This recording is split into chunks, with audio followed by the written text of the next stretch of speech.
Hi there, this is Umesh from Piximperfect, and today I'm going to show you how to get the popular paint peeling texture effect on face in Photoshop. No matter what you call it, it is awesome. Now, it might seem complex, but if you follow the steps, trust me, it's very easy to do. So without any further ado, let's get started.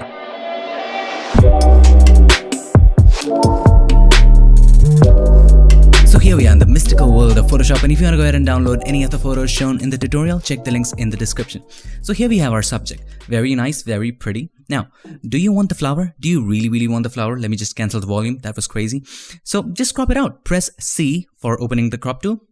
Okay.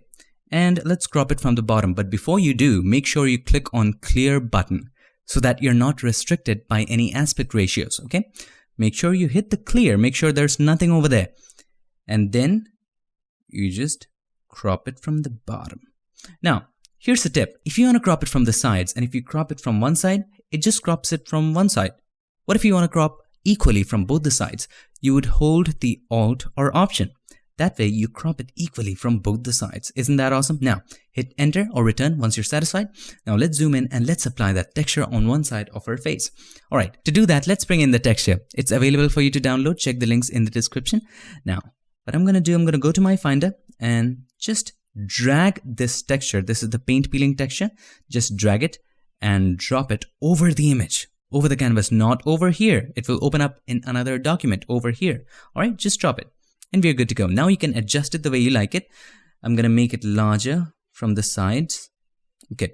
Now to be able to adjust it nicely, here's what I would suggest. Hit Enter or Return. Let's change the blend mode or simply decrease the opacity to see the image, to see the subject. So I'm going to change the blend mode to multiply. Now you can clearly see where it would fit. So I'm going to place this crack that you see right here. I'm going to use this as the eye, right? So I'm going to place it over the eye. And if you want to make it larger and smaller from a certain point, here's what you can do. Press Ctrl or Command T, hold the Alt key or the Option key and click on it. The anchor point, you see the anchor point? It goes over there. Now if you hold the Shift and Option together, Shift and Alt on a Windows, it becomes larger just from that point. Isn't that an amazing trick? So I'm going to keep it at that. I'm happy with this. And once I'm satisfied with this thing, I'm going to hit Enter or Return. Now let's make a copy of the subject layer because we're going to be modifying it in some way or the other and we want to have the original backup, right? So select the subject layer, press Ctrl or Command J, and we can name it, just for convenience sake, Subject Modified. Alright, something like that. Now we need to mold the texture according to the face. At this point, the texture is flat, right? Now we need to just curve it, mold it around the nose, around the eyes, right? So how to do it? First of all, select the texture layer and then make sure it is a smart object. If that has a logo like this around the corner, it is a smart object. If it doesn't have that symbol, then you will right click on it and select Convert to Smart Object. This is already converted to Smart Object, so I don't need to do that. Next, we'll go to Liquify. Filter, Liquify. Now, if you're not seeing anything like this, probably you need to check Show Backdrop. So by default, it is checked off, something like this. You need to check it on because we want to see the subject. Now, you would select, what do you want to see? I want to see all the layers, layer 0, subject modified. What do you want to see? Let's see layer 0, which is the original subject layer. Do you want to see it behind or in front? I want to see it behind, and you can decrease the opacity of it, of the texture if you want to. So I'm going to keep it at that. This is just for visibility, okay? It's not going to be the final result. Just to help you see better so that you can mold better. Select the forward warp tool and then make the brush a little smaller. Make sure the pressure is low, 14-ish is fine, and start molding it around the nose and other parts of the face. So slowly and gradually nudge it, and I'm going to shape it along the eye. This shape that you see, you can take as much time as you like. The more time you take, the more realistic it's going to be. See how I'm molding it around the eyebrows? Now, some of you might be thinking, why am I just not using the distort function? Well, the distort function is automatic, and just like any other automatic stuff, it just doesn't do as good as humans, right? Sometimes it does, but in this case, it doesn't. Humans are better at 3D perception, in this case, as far as Photoshop is concerned, especially the distort function. Maybe in future, we'll have a better machine learning system, something like that, but now, we'll have to deal with this. Think of it like this. Now you see 4 fingers in just this area. What if I turn it a little bit? Now you see 4 fingers in just this small area. It's just like that. When you have texture folded around the corners, you'll see more of it. In front, you'll see less of it, or bigger version of it. Okay, so we have to compress it around the corners, around the edges, where it folds, where the face folds. Don't worry about the outside areas, just the inside, because anyway, we're gonna mask it away. You're just gonna keep it on the right hand side, so don't worry about other areas. Just worry about the right hand side. Around the nose, now we're gonna zoom in by pressing Ctrl or Command+. Now this is the time of fine adjustments. So let's start from the top. This area is okay, this area is fine, looks fine. Don't worry about the area under the hair, it will be fine. Just make the area around the eye a little stretched. It looks okay. Let's zoom out a little bit. I zoomed in too much. It looks alright. Now once you're ready, once you're satisfied with all this, you can take your time to do it as much as you like, and I'm going to show you the final result. But right now I'm going to just hit OK. Alright, let's have a look. Now it's so nicely molded and looking so nice on the right hand side. Now, all we need to do, let's just limit it to the right hand side. And how can we do that? Simple. Create a mask. Click on the mask button now. What does mask do?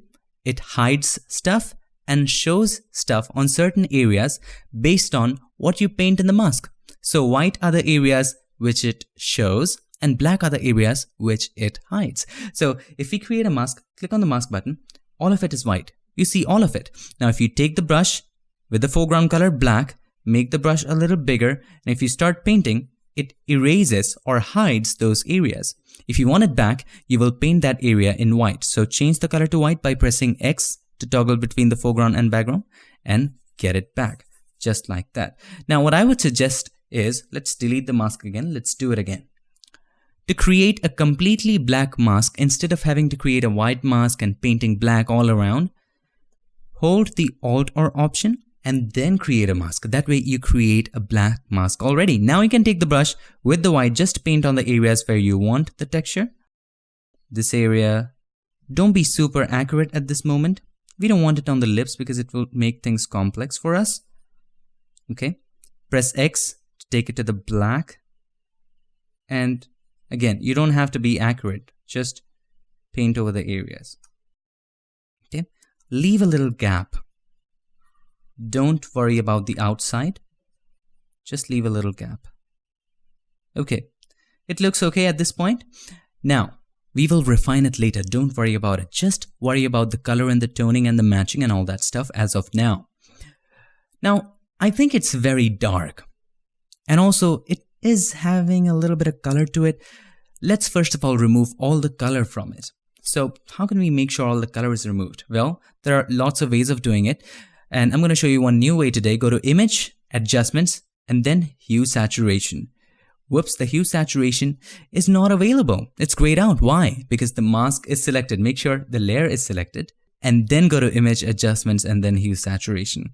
Take the saturation all the way to the left to make sure there is no color in it. There was no color in it, but just to be sure we did it.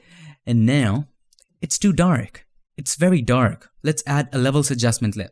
Click on the adjustment layer icon and then choose levels. Now, as you can see, the blend mode is multiply. We chose multiply.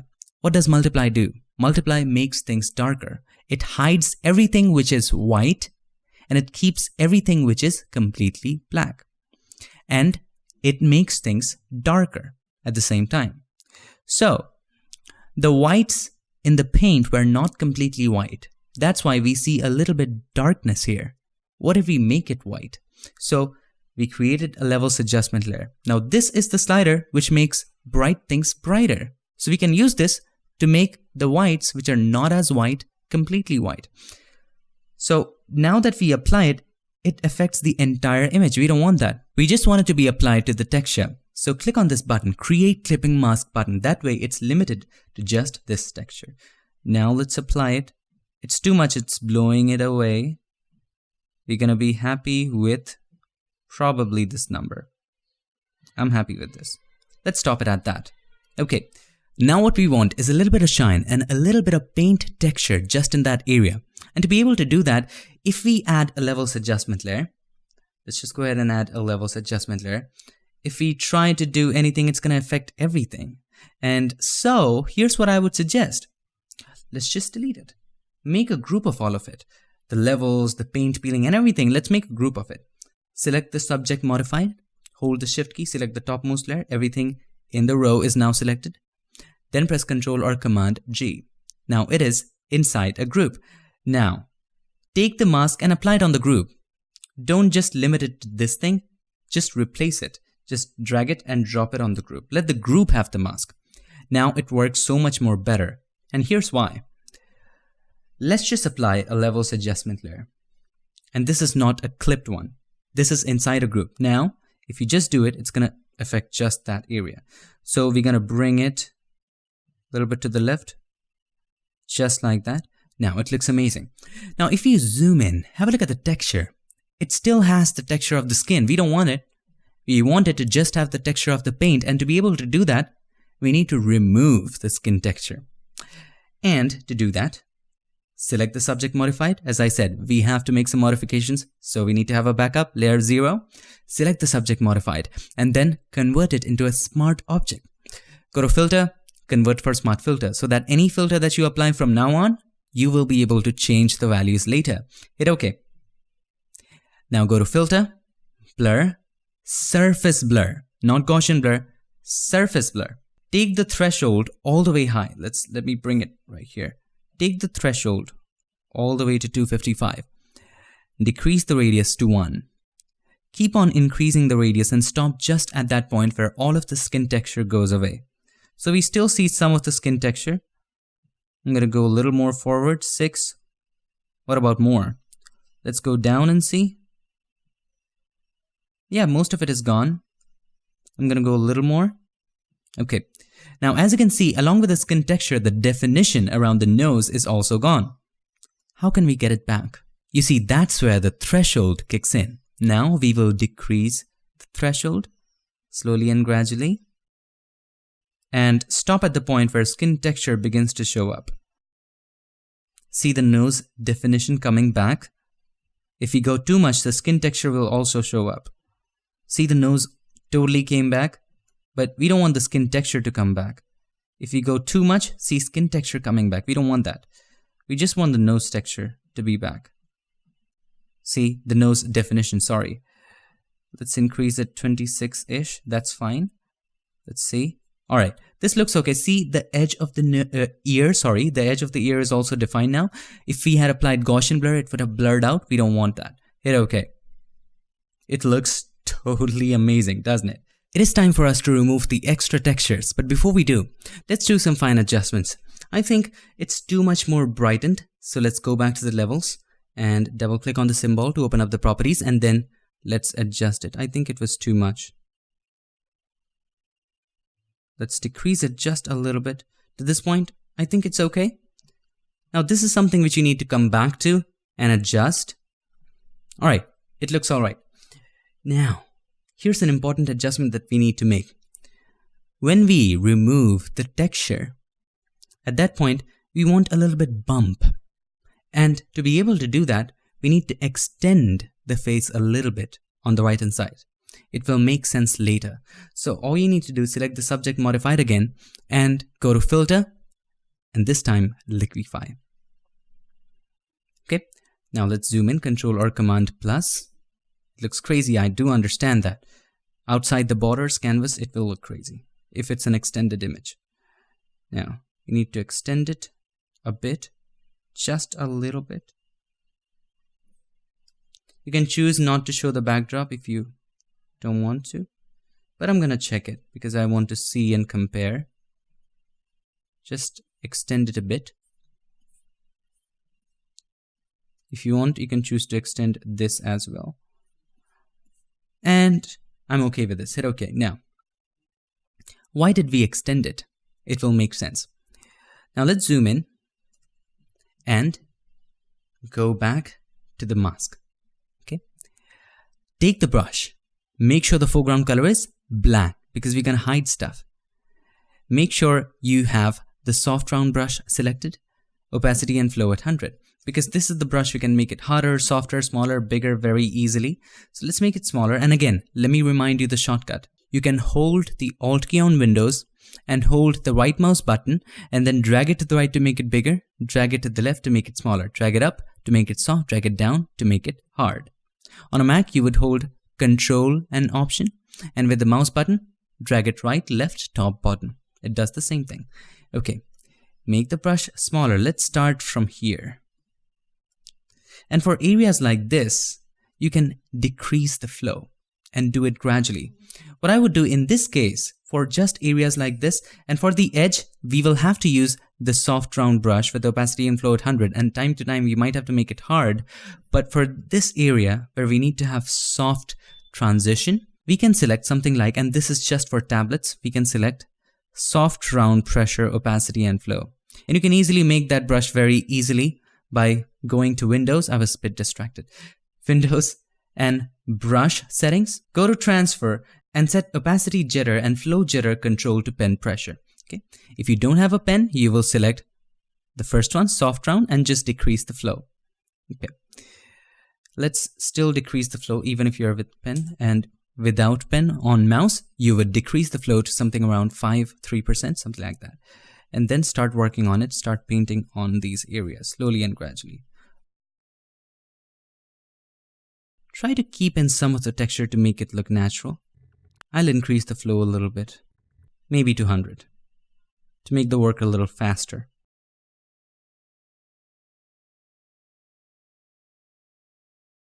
What are we doing right now? We are actually hiding the areas by just painting over them in black. Black hides and white shows up. And if you want to bring something back, press X, change it to white. Let's bring it back, something like this. And then work on it.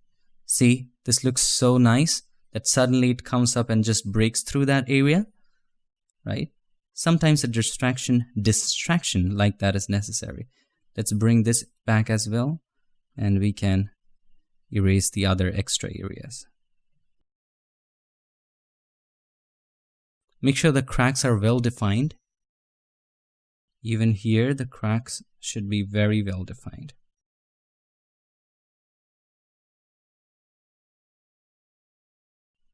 Now, any place it doesn't look nice, you can remove that. For example, in this area, I don't kind of like it, so I'll just remove it from that area. I really don't like it so much, so I'm going to remove it totally.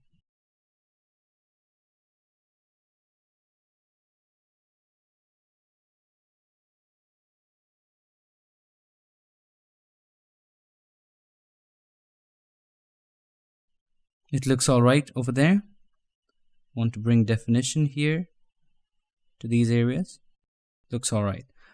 Now what you need to do, if you are still using a tablet, if you're using a mouse, don't need to worry about it. But if you're using a tablet, you would need to use the soft round brush, flow and opacity at 100. Now it's time for us to erase these out, the extra ones out. And that's where we needed the extension. Now you can easily remove it according to, now we need to make it a little harder, just like this. Drag it down to make it harder, right? Now, when you erase it, you'll see why I asked you to do that. You see, you don't have to erase it in the shape of the face. You have to erase it in the shape of the texture. Now you can maintain all those bumps the texture might have. See the bumps that I put there? You can have a little bump of your own.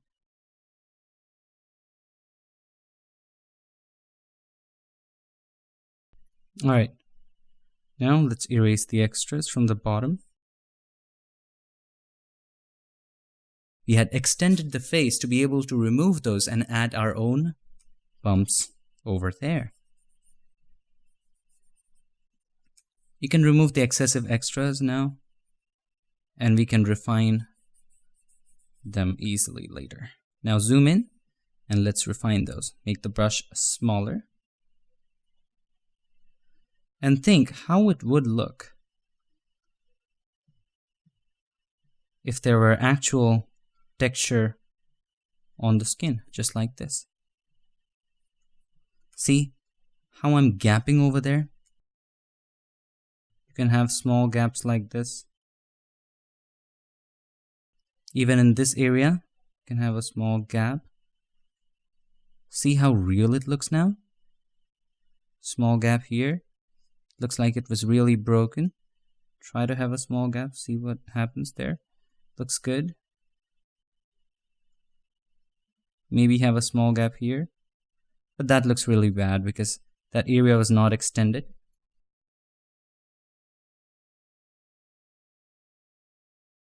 Oh, now we got a huge crack. We can take advantage of this. Take it all in, just like that, and take it out. And now, let's paint out. The idea and the secret of getting great results is in the details. If you pay attention to the details, obviously your results will be great. If you want, you can choose not to have this texture on the ear, but I like it. Looks really horrific. Horrendous. I don't know what the word is, but it looks good. Is it the word? I don't know. Let's just go on. Alright. We are pretty much done over here. And do we need it on the hair? I probably don't. Let's make the brush a little softer and just remove it from the hair. We don't want it. I don't want it on the hair, but if you plan to do something with the hair, you can choose to, but I don't. Be careful while getting the hair back. Okay, zoom out and have a look. Wow, this looks totally amazing. At this point, if you want to add some extra texture to it, you can also add a curves adjustment there and play with the values. Okay, that looks amazing. Now, what about doing some dodging and burning to really make it stand out? What is dodging and burning? Dodging and burning, as I explained before in other videos, is brightening and darkening certain areas of the image to add dimension to it. Now we just added a flat texture. How about adding some dimension? Okay, so add a curves adjustment layer and take it down. Today, we'll just do burning because it's already very bright, and we'll just do darkening. Burning is darkening, dodging is brightening. So let's darken it up a little bit, just like that. Select the mask, press Ctrl or Command I. It totally inverts the mask. Then simply take the brush, make sure the foreground color is white, and then again, tablet people, select soft round pressure, opacity and flow. If you don't have this brush, set the opacity and flow to pen pressure. And mouse people, all you need to do, you need to select the soft round brush and simply decrease the flow more than the tablet people. Okay, so I'm gonna keep it at around 10. And mouse people, you can use 2 or 3. Start painting with white on the areas that are facing away from the light. For example, the light is falling from here, from the top. Here it will be darkness, right? Any area that is facing away from the light, you'll darken it. Or any area which is already a little dark, you'll darken it. So to bring out the nose, we'll make this area a little darker. Also the sides. Wow. Now that is something, isn't it? Right? So let's have a look at the before and after. So this is the before, this is the after. It might look strange now, but there's one more effect to be applied. It's too much here, I guess. Alright, looks good. Now, let's give this image the finishing touch. And this is an advice that I always give in all of my compositing tutorials. Whenever you bring two things together, at the end, apply a global effect to make them one. So here we brought in the texture, and to make the texture and the subject one, let's apply a global effect, and it can be anything. It can be a simple curves adjustment layer, but applied globally. That means to everything. Or it can be a color lookup table, right? So let's go ahead and create a color lookup table at the top, all the way at the top, and select something called Foggy Night. Have a look at this. Isn't this totally awesome? Now you can decrease the opacity because I think it's too much. and have a look. Amazing, right? Here's the before and after. So this is the before and this is the after. And there you go. And if you want, I think it's too saturated. If you want, let's go ahead and add a hue saturation adjustment layer inside the group. So let's go ahead and add that and decrease the saturation. Just a little bit, 15. And come back to the color lookup and you can decrease, or you can totally take it away or have a little bit of it. Probably have 65 and that looks amazing. So here's the before and here is the after. So that's how to apply the peeling paint texture effect on the face in Photoshop very easily. Just a quick little recap. First of all, bring in the subject, bring in the texture, change the blend mode. In this case, we chose multiply, mold the texture, adjust the texture, mask it, and then at the end, apply a global effect. I know there are lots of adjustments in between, but at the end, they're just adjustments. Now, according to your texture, the adjustments might change, but the basics will remain the same. So what are the basics? Let's have a look at it. Here we have the original subject, and then we made a copy of it. And in the copy, we'll make all the adjustments, the modifications. And on top of it, we have the texture.